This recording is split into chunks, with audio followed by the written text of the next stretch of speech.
All right, welcome back, everybody. We are now at day number two of this construction project where we are going to be building this duplex. I'm going to show you a couple of updates that we have. One of the big things here is this massive tree that we have here.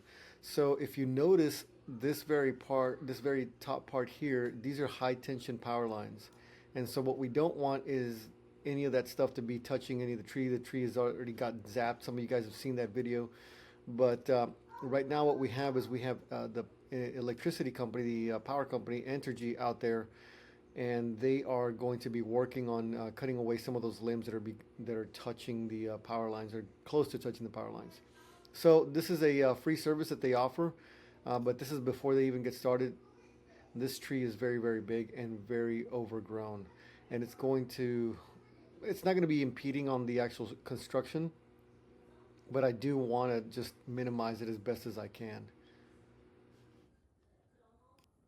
So now we are over at the base of the tree. If you notice, here's the rod. See the rod uh, taped with the pink slip. It's right inside of the tree, so it's going to be a little bit challenging for us to basically get that line, get that. Let me back it up. You can see it a little bit more clearly. You can't really see it. Yeah, you can. There's the rusty. There's the top of the rod there. It's like this. See that? And it's like rusty on top. Anyway, the point I'm trying to make is that sometimes you have a little bit of a challenge with these markers and kind of where we're going to be going. So we still have to trim down this tree and get our lines.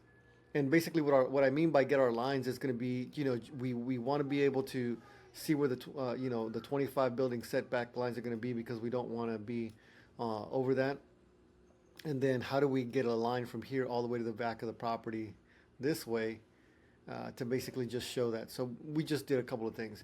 One of the things that I did here to kind of make this a little bit more exact is that, this particular lot does not angle back out.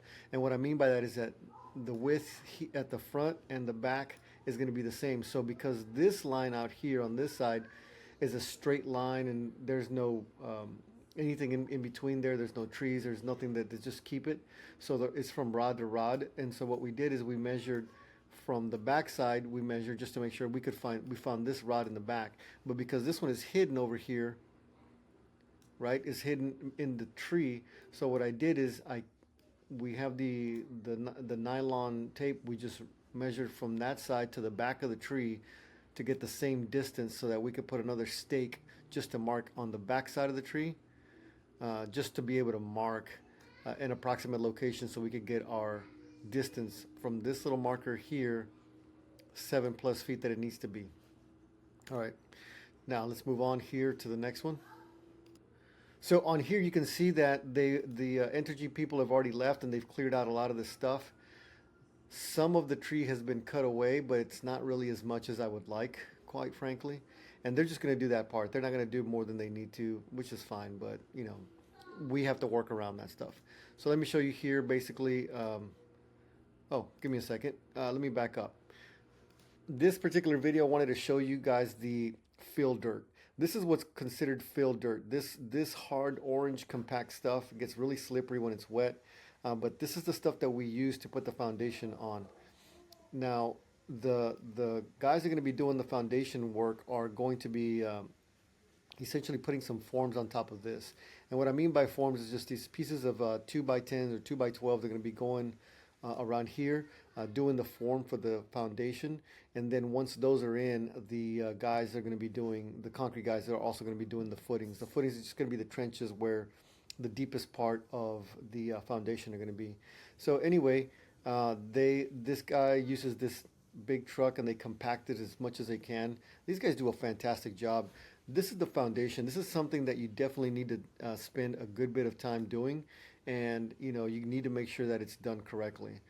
We kind of just sort of mark, and again, I reiterate this. This is just a kind of an eyeball look at where this needs to be. Mostly because it's not that big of a deal. We are not going to be just going off of that. The guys that are going to be doing the foundation, those guys are going to be doing exact positions. But I want to do these ballpark positions so that the guys are going to be doing the field dirt. This is called the pad. These guys are going to be doing the pad.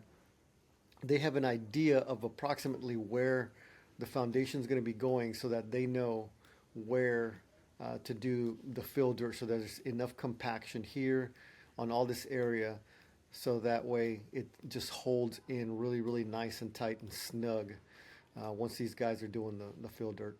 I'm sorry, the foundation. Okay, and then last but not least, this is what the finished product looks like. I had some guys come out there and actually do a little bit more work. I know my tree looks really, really bald and whatnot now, but I think this is a much better solution. We don't want a tree that is going to be a hazard to our construction, and these other limbs were hanging way too low for us to be able to work on it. And this is what the final looks like. I think it looks great. This tree is going to sprout, and the city just wanted to keep it because it's a big, big tree. And I totally understand that, so we're just going to work around it. It costs about 150 bucks additional to do all this stuff, and the guys are going to be doing the field dirt. They have the tools to be able to pick up all this stuff, just smash it down. They're just going to smash this stuff down and put it inside the dumpster. All right, all this extra dirt that's out here also is going to have to go away. That is something else that's part of their job. It's just to find somewhere to go dispose of that. And usually, wherever that you buy dirt, you can also deliver dirt, and they just take it from you. One last final note is whenever you're doing new construction inside the city limits, you have to make sure that you have your permits up. This is our building permits. This is a duplex, so this is going to be for side A, and this is going to be for side B. So you have to make sure that you have both of them posted up. Otherwise, they will fine you. And then, of course, clearly marked 403 MLK, which is the property address. And then once we get the next permit, which is going to be the water and sewer tap for A and B, we'll put those up here. And then once we get the driveway permits, and then for A and B, and then the mechanical permits, and then the electrical permits, and then the plumbing permits, and then any additional inspections. And then when we run out of space, we're going to be doing it over here.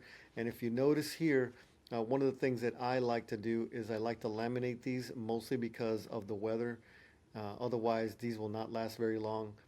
I just get some automatic lamination stuff that you don't need to do the heat lamination with. It's just a basic, just plastic that just glues together with a piece of paper in between, and that works really, really well. And then of course we have to staple it onto the wall here. So anyway, that's it, guys. That's all we got for you today. Nothing too crazy. We're moving along. This is day 2 complete, and today I'll be uploading some more videos for day number 3. I'll talk to you soon.